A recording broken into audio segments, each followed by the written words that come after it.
What's up, CHFFL? Gonna be out of town this weekend, so I wanted to get the preview video for Week 7 up now. It'll be Friday. You'll have all weekend to watch at your leisure. Let's get right into Week 6. We're at the first week of interleague play. I went 5-1 with my predictions, bringing me to 27-9 on the season and kind of a return to form. Wes was the team of the week against me. Had 151 points. Good game, Wes. Well played. Game of the week. Mark won the game of the week, but Brad really was kind of disappointing after I talked him up as being the best team in the High Seas Conference. I still would probably prefer to have his roster over anybody else's if I could right now. Minnie with the big upset was my one miss. Swan didn't start a tight end. I don't think it would have mattered if he started any tight end.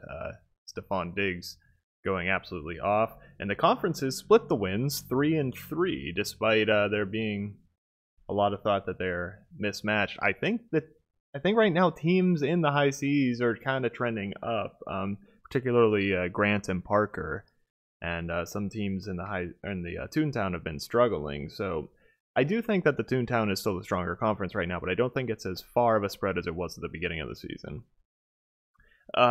Waiver wire was pretty boring. Minnie spent $28 on Demarius Thomas and $25 on Jared Cook. Jared Cook's already been ruled out for this week.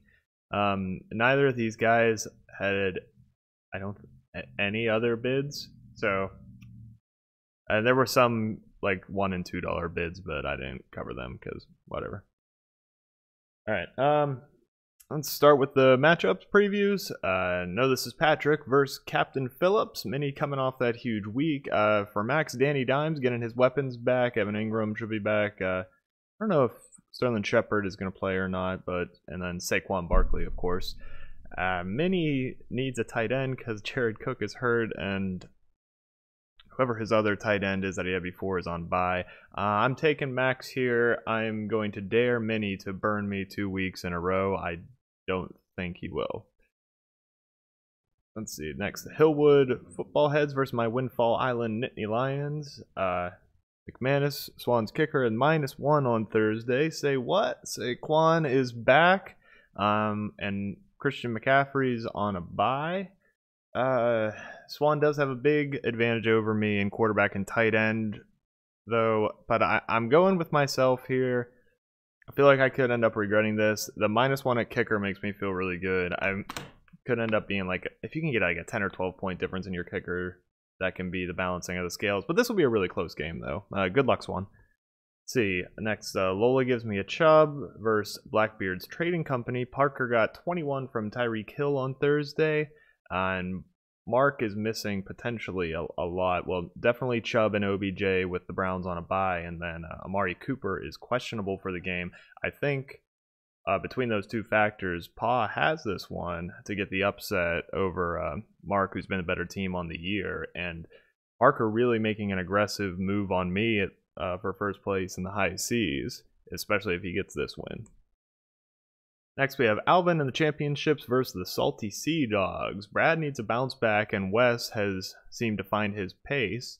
Only 10 and 9 points from Patrick Mahomes, who got hurt on Thursday, and Jared Goff. This probably would have been my game of the week had that not happened. For some reason, the two quarterbacks doing really badly just kind of killed my hype for this game. Kamara has been ruled out for Sunday, and Tyrell Williams on bye.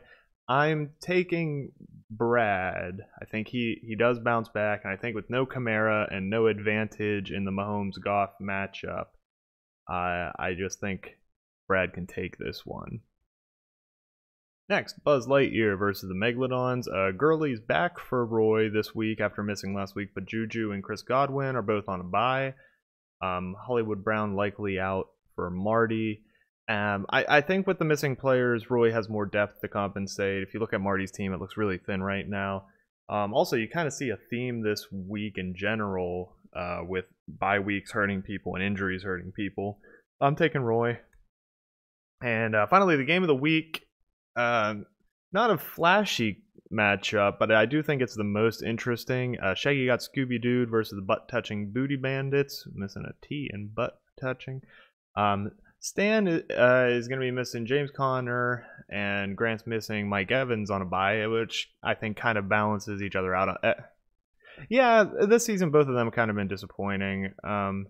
Grant, though, has to overcome 31 points from the Chiefs' defense and special teams from the Thursday game, and Stan has been falling. I mean, he's tied with West for last place in Toontown, but still in the realm of possibility for him to make a move, obviously.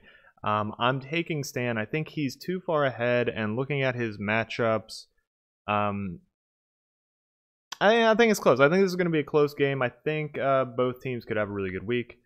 So thanks for watching. We'll check in with you guys Sunday when I get back to town, but hope everybody has a good time. Bye.